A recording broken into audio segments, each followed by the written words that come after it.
Good afternoon and welcome to the Preservation Association of Lincoln Brown Bag Lecture Series. My name is Eileen Burke and I'm the coordinator of these brown bags.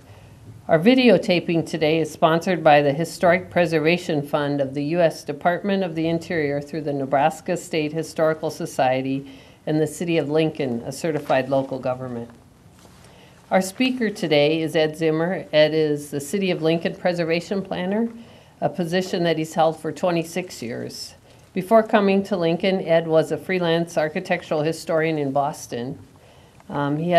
He's a native of Omaha, Nebraska, and has an undergraduate degree from Lindenwood College and a PhD from Boston University. Ed's talk today is the PAL Annual Awards for 2011, and the winner is. Please join me in welcoming Ed Zimmer.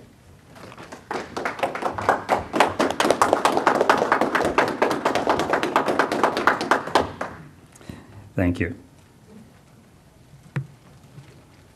You've seen this slide before, but not this one. But since I get to do these every year, I feel like a winner because I think it's such a nice duty. This is the 19th year, or actually the XIX year, for PAL having an award program, and I think it's one of the more important things of the year, and it's really a great honor roll of worthy projects, and I think we can also chart progress by looking back at these awards. If you remember, PAL as an organization, a citizen group interested in historic preservation in Lincoln and Lancaster County, had its beginnings back in the old federal building, the former post office and courthouse, 19 years ago, and some of our early meetings were held there and in that beautiful courtroom. When several years later we revisited it for one of the annual meetings and the annual awards, it had come so far, and we were able to see that glorious ceiling and the windows reopened, and what an exciting, beautiful room that truly is, and what a great place in our community. And finally, for the annual meeting several years ago, the room in all of its glory. Often the sites of the annual meetings have been either celebrations of success or areas of concern. And we celebrated the renovation of the Wyuka Chapel, the great progress in the preservation of Whitehall. It's also a reminder that preservation is something we do continually. It takes constant effort. A building is never permanently preserved. You can permanently lose a building, but preservation always has to be ongoing. We're glad to be invited and share Trinity Methodist a few years ago. A property we're still really hoping for a great reuse to keep that beautiful building in the near south neighborhood. And the university was kind enough to allow PAL to visit Whittier several years ago on kind of a flashlight basis when the building was not yet fully ready. And now this year the annual meeting was held there with the lights fully back on again at Whittier. And what a special and beautiful building it is, and what a great place for the annual meeting this year. Now focusing down on the individual awards, and in the particular order that I have them in my PowerPoint. I think this may have been the order we also presented them, since I used the condensed version of it at our annual meeting in March.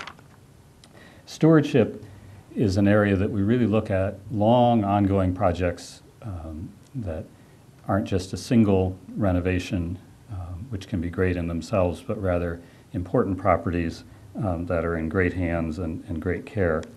So properties like Maple Lodge and the Ellington family effort to restore and often offer to the community for special events that beautiful Ferdinand Fisk house on 20th and Euclid. Or the Retzloff family farm and their 1867 farmhouse out in Stevens Creek. Sometimes the stewardship awards have been to whole districts and neighborhoods, like Near South Neighborhood Association and the wonderful things that have happened in the Mount Emerald area and throughout Near South through the efforts of the homeowners and the support of their neighborhood association. And similarly, the Country Club Neighborhood Association several years ago for activities that ultimately culminated in the designation of the Boulevard's National Register District and the long ongoing restoration project of our most important architectural resource, the State Capitol building, the one that is our mountains and our beaches. This year, we looked to a very special project that was really a rescue of some buildings that have been rescued once before.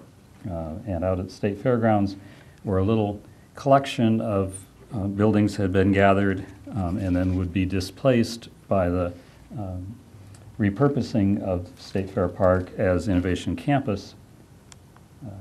The old Heritage School that fourth graders visit every year, and the Hudson Cabin, very, very early log structure from what was south of Lincoln when it was built,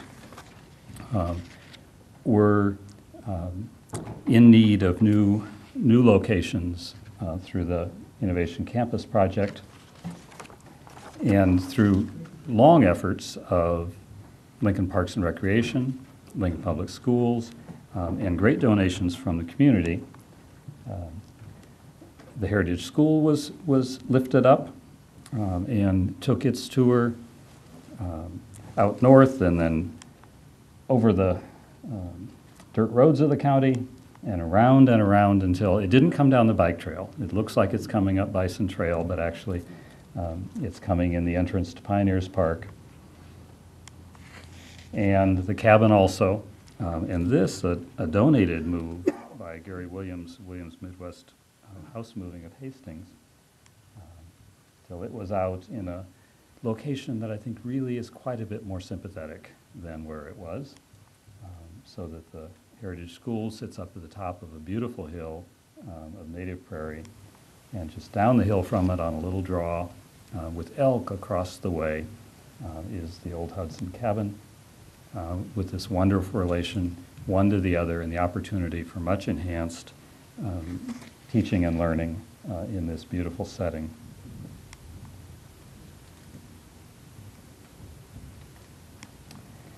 So the Stewardship Award this year, the project was the relocation and rehabilitation of Hudson Cabin and the Heritage Schoolhouse, and the honorees were Lincoln Parks and Recreation, Lincoln Public Schools, Embry Construction, that was returning after a generation of having worked on the original building in its placement in State Fair Park, and then donated the foundation work and the roof and materials and Williams Midwest House Movers. So Terry Gingrich from Parks, the Embrys, and Mary Campbell from representing Lincoln Public Schools, and Mary would make sure that I mentioned Scott Wieskamp and his work on behalf of facilities for Lincoln Public Schools, getting the school building ready. Received the honor awards this year in the category of stewardship.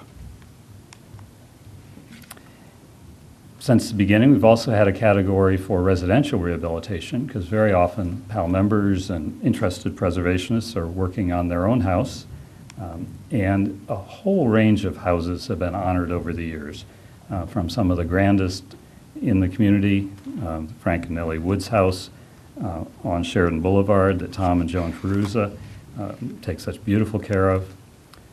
Much smaller property, but very distinguished, at 28th and N Streets in the Woods Park neighborhood. This is the Reese O Steakhouse, beautiful, almost Chicago-style bungalow that George Berlinghoff designed, and the James family take care of and have requested and had it designated a Lincoln Landmark. Lily Blaze's wonderful Victorian on Euclid, and a grand neoclassic revival, the Little Atwood House on 17th and G Streets.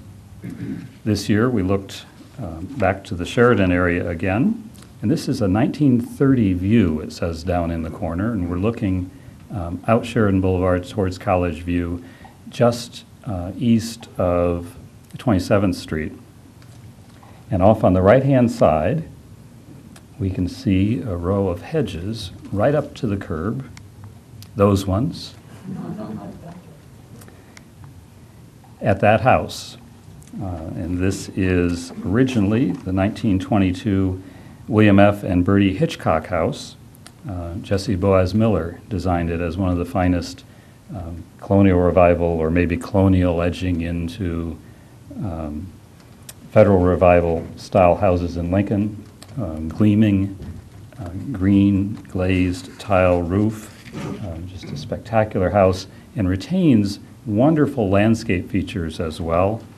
Since 1999, this has been the family home of Joel and Kathy Sartori and their family, and they've made it a true family home with great formality in certain aspects, the grand stair hall and beautiful staircase, less formality in other aspects of the house. You see Joel is home. They bring unique perspectives to the house, and we can see both that great roof and in the backyard some of the wonderful landscape features that aren't just the front hedges, but also a very exciting formal design to portions of the backyard, which we can see here again, this wonderful deck or terrace on the back, and it lines up an axis out the back with this wonderful little alley of columnar trees and a fountain at the back. I don't always leave the credits on photos, but when I have permission from the photographer of Joel's caliber to use his photos, I certainly do. And sometimes, just occasionally, Joel Sartori takes silly pictures of other members of his family, but never, ever of himself. A hands-on family rehab of the Hitchcock house at 2733 Sheridan, honoring Joel and Kathy Sartori and their family. And we were so pleased they all came and shared the annual meeting and celebration with us. We also looked to the category of commercial and institutional rehabilitation because we have such important projects in that area. And it was a real celebration this year to be able to go back to Whittier after really decades of concern as to how this building would be used.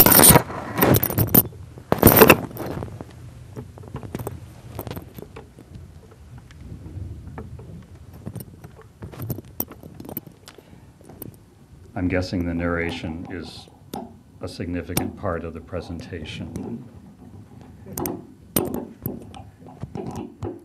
I beg pardon of the poor guys in the truck who had to hear all that. I often say that important buildings have postcards. There are important buildings that don't have postcards, but when you see views like this of Whittier and their original postcards, it's a real way of knowing what a significant building this was. Whittier is an early 1920s Fisk and McGinnis design for Lincoln Public Schools. This is the first Lincoln Public School building specifically designed for the special program of housing 7th, 8th, and 9th graders, junior high students. And it incorporated all of the new innovative spaces and programs that a junior high would have. A big auditorium, gymnasia, industrial technology, what in those days was called home ec. There was even a little medical clinic built in the building where tonsillectomies were performed. Frightening thought that is to a school board member. Whittier is not the first junior high built in America. I bring in Indianola Junior High of Columbus, Ohio of 1910, so we can be accurate. But it is a magnificent building, beautifully designed, a real community gem. And for many years, while its purpose was uncertain, I think kind kind of a sore on the community and a worry that bore on folks. Last served as a junior high in 1977. The early 1980s was purchased by the University of Nebraska Foundation. And I've maintained all through the years, and because of events like allowing PAL's annual meeting there many years ago, that the university was exercising stewardship through those years, but hadn't determined a purpose that really would fill the building. And they attended to security, the sprinkler system was always functional. There were some uses in the building, but it was just, it's always critical that a building has to have a use for its owner for it to be successful. And this building for many years didn't yet have that vision. Each of those chancellors along the way who recognized it wasn't time yet, but it had to be retained, were part of the preservation story, I think. This was the sealing up of the windows over some of those years, and the old view of the entrance when the stairs had to be protected under chain link for safety because it was just in that kind of condition. And our friend Doug Beal letting us in a beautiful basement level door for one of those early visits. A little different today. Left the beautiful name emblazoned in the terracotta, but the university calls it Whittier Research Center, which is just fine. It's an educational building again, and they've capitalized on those features that remained after all that time, and then have added with, I think, a beautiful hand, all the things to make the building function today. The terrazzo stairs and their wrought iron railings are intact. Where features survived, they were carefully integrated into the new design, this beautiful modillion in the entryway, but also very functional, really very exciting spaces for the research and teaching that goes on in the building. And the industrial shop portion at the back was renovated as a beautiful child care center and preschool. And so Whittier Research Center was the recipient of the 2011 Commercial and Institutional Rehabilitation Award. And we were pleased that Dr. Lawrence Roulette, the director of the Midwest Transportation Center, that's one of the program's principal one housed in the building, and Dan Grasso of Sinclair Hilly Architects, who did beautiful work in conducting the rehabilitation for the university, received the awards.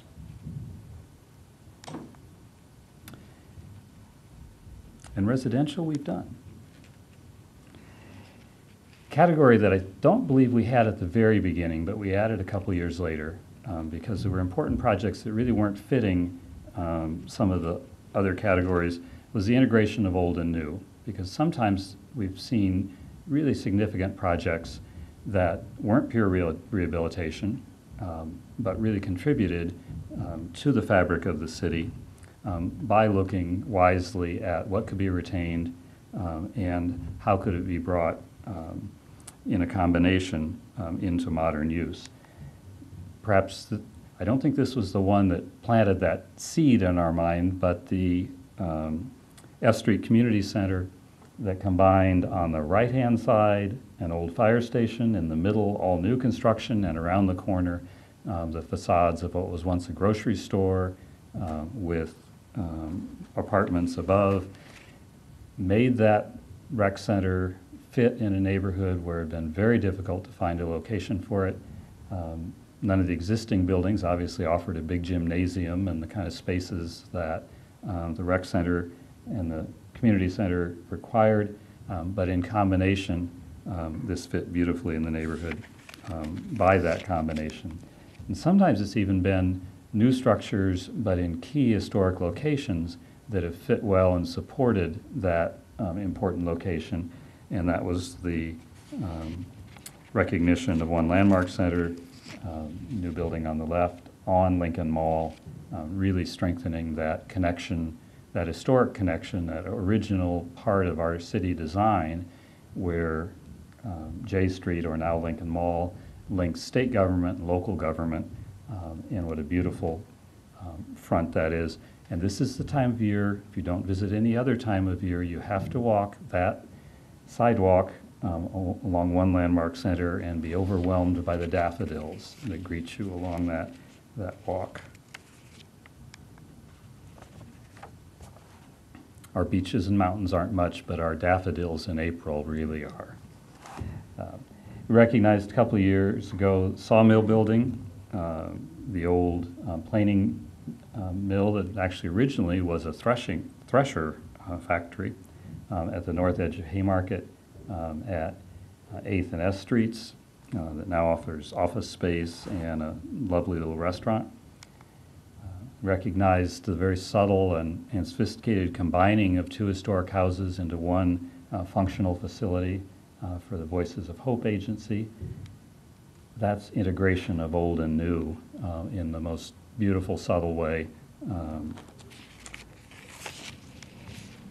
And this year, it was a project that you wouldn't really know going down the street as integration of old and new, but this little house on South 30th Street, just below J Street in the Woods Park neighborhood, that was probably, best I can research it, may have been the old farmhouse in the area before the subdivision occurred, and maybe got moved onto one of the nice tidy lots of the subdivision. But it's probably an 1880s house with a early 20th century porch, had a devastating fire, and then was rebuilt by the family, celebrating the original features of the house, but keeping the form into which it had evolved, and really is a combined old and new house, but just a lovely, lively gift to the street and to the neighborhood. And so this year, the Integration of Old and New Award went to 610 South 30th Street and Greg and Emily Lanick, and their long struggle and then beautiful victory in recreating their family home in that nice neighborhood. Great Commoner Award is one that PAL has issued every year to recognize contributions to community education and preservation education. These brown bag events, I think, have very properly been honored in various ways. I think they're a real significant contribution there. We borrowed, of course, the name and idea of William Jennings Bryan, the Great Commoner, and his own house now, Fairview, does a wonderful effort at education about that family in the installation that Bryan Hospital commissioned for the basement portion of the house, which was really the key family living area of that house. We've honored projects as diverse as Heart of Lincoln project that was a project to educate realtors in Lincoln about historic properties and historic neighborhoods and programs that might assist homeowners in looking at historic places in Lincoln. We honored Doug Beal for his continual and cheerful efforts to keep community attention in a positive way towards Whittier, both when he was with the university and in his career since. Jim Dick and the project to take downtown walks with elementary students and talk about historic and modern architecture. And this year, we honored a great collaborator with PAL, the Neighborhood Extra publication, and Dennis Buckley, its editor. In many ways, this little weekly publication celebrates Lincoln history, and it isn't just weekly because you can find it every day on the web, but with stories about historic photos, interactive submissions of photos that that readers respond to. I mentioned at the annual meeting that Dennis, I believe, innovated my name as an adjective, said that he had toured New York City and taken bus tours and that the guides were Ed Zimmer-esque. Didn't say whether that was good or bad, but I'd never been an adjective before or since. went looking online today, and we're in there. This event is publicized in our online partner of the Neighborhood Extra. And so the Great Commoner Award this year went to Dennis Buckley for his continual efforts in lots of community venues of celebrating what's local and what is historic in Lincoln. City Center Award is another that we've started not at the very beginning, but in the early days, because sometimes it wasn't rehabilitation projects, sometimes it was just events that made Lincoln a more vibrant place to live, that celebrated the historic core of the city. And so projects like Farmers Market, that comes and goes from 7th and 8th and P Streets, but comes and goes with great vibrancy those Saturday mornings. It's almost May. Kolaches aren't that far away. It's just, I think, a great urban place that we go and celebrate living together in a city. And we get good things to eat and look at as well. Honored Jazz in June. We honored, and hopefully might see again, the Holiday Parade. And this year, kind of a pure event, the First Friday Gallery Walks that are really just an idea. It's, if we have something special on that first Friday, people might come, and they do by the hundreds, and I'm not sure if anybody has a full count, but I think it's probably by the thousands. It's one of the most exciting and one of the broadest based events, because we see from children to adults, high schoolers go down as a Friday night date. It's an exciting idea, and it really works not just downtown, but throughout the city. So places like Burkholder and Hayden Gallery and Midwest Arts, and really just all throughout. Mission Arts, Noya's Gallery. This is Noya's up on 9th. Mission Arts across the street. We can even see the sign that tells us this is a First Friday. There's vegetables inside as well as art. And we might even see young student artists. This is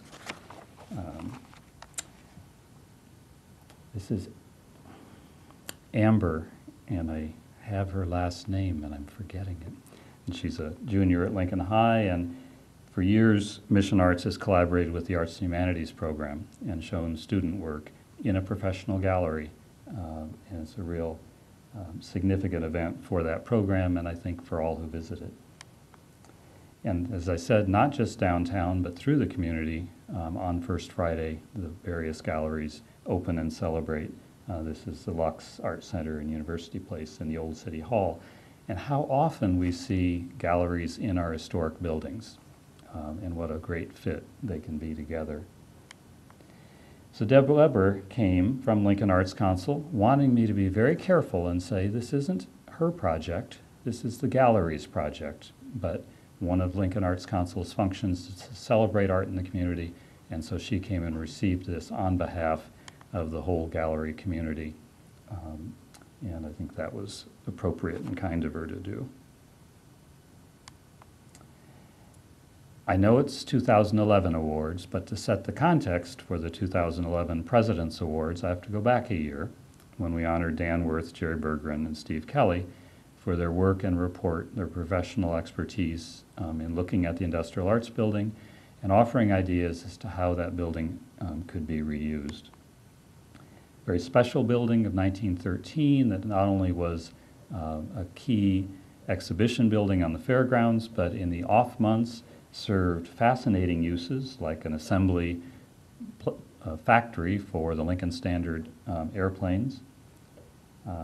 I wasn't there, but I'm told the Lincoln Standard that Lindbergh first flew was one of these put together.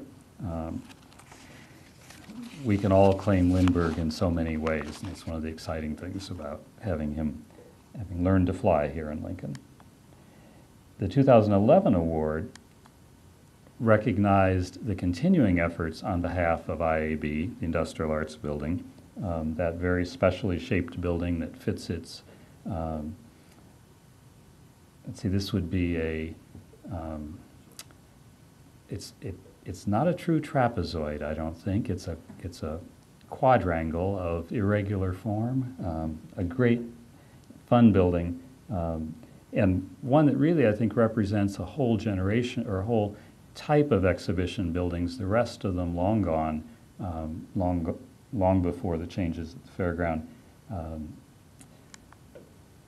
Has the well, there are many good cornerstones in Lincoln, but this one's really special because it comes out to that acute angle of the building, celebrates that and puts the date right down that edge. And then everybody involved got their name on it, from the Board of Agriculture to the contractor to the architect. But our poor industrial arts building still don't know its fate, still working for it. And the group working so hard, Save the IAB, Save the Industrial Arts Building, has been creative and innovative in how they've advocated for the building. This great Christmas card even inspired me to see what would it look like if we had those beautiful plaques back on it. And so I played around and put them back on the corner. I think it really would be a lovely thing. BVH did drawings of what it might look like in a more adaptive use, really trying to generate ideas and vision that this building can have uses. Very active website. The effort has led to listing the building on the National Register, and we hope continued interest from the development community that there might be an opportunity to get this building back in use as part of Innovation Campus. The No Wrecking Ball, I think, was a great event. And so the ramrod of Save the Industrial Arts Building, Diane Wolkowiak, received the award, the President's Award, from PAL's president, Joe Gutzel, recognizing Diane's leadership in that ongoing effort and creativity in keeping that important building before the public interest. The Solace Award, which is the Lifetime Achievement Award for PAL. And Helen Busales, our mayor, who was in office when the preservation ordinance began, National Trust advisor, a National Trust trustee in her years, really a national leader in so many ways, historic preservation, one of them, allowed us to use her good name to honor those in the community who have made major contributions to historic preservation. So people like Jerry Berggren, wonderful honor roll, Keith Sawyers. The year that we somehow surprised Joe Gutzel, that she didn't know she was going to receive the award. And it was a collaboration of Matt Hansen and Gary Martin tricking her as to where that award was headed. And she really was surprised. Kathy and Andy Beecham, great neighborhood advocates, and Kathy now also serving on the Historic Preservation Commission. And this year,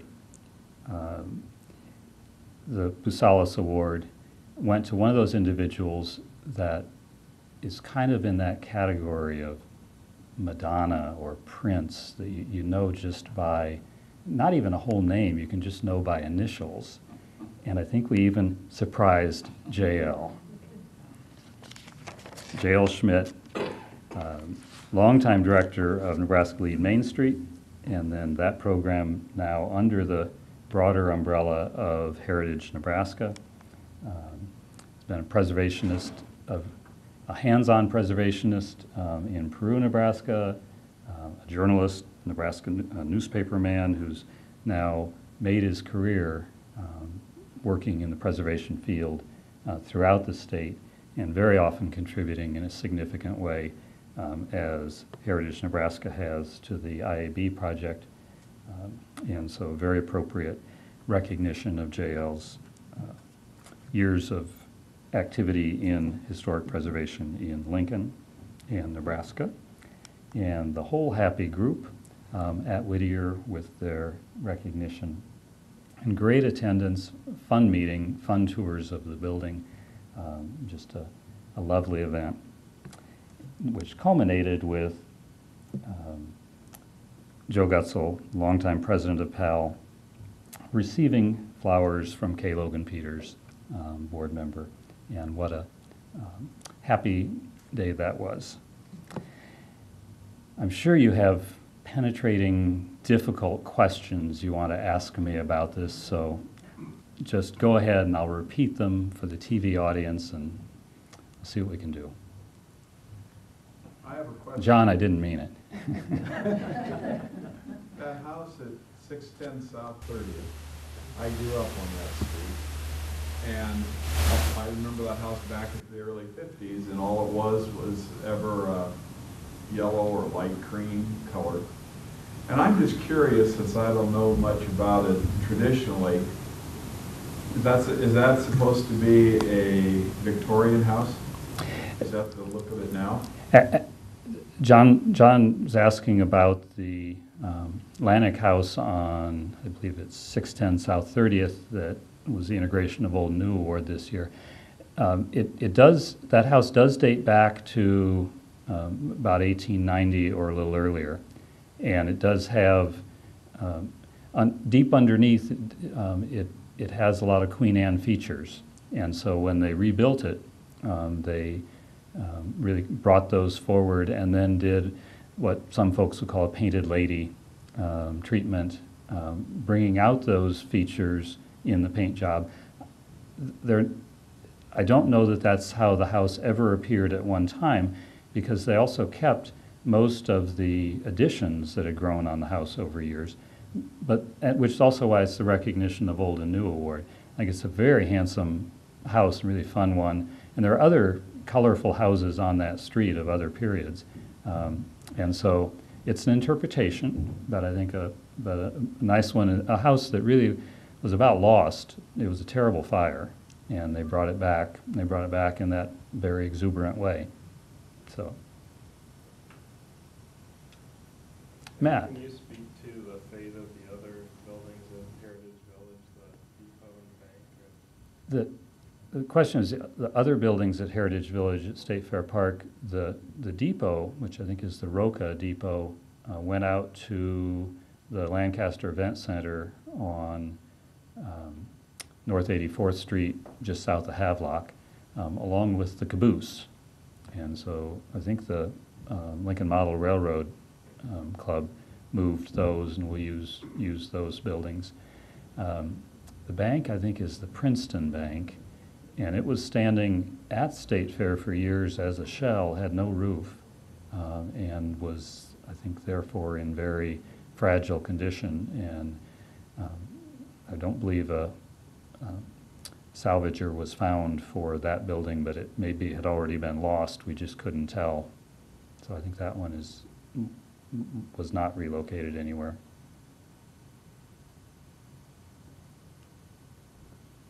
Well, thank you very much. We'll do this again next month, and I know that Eileen already has a program lined up, and at some point she'll ask me again, and I'll be glad to do it. Thanks.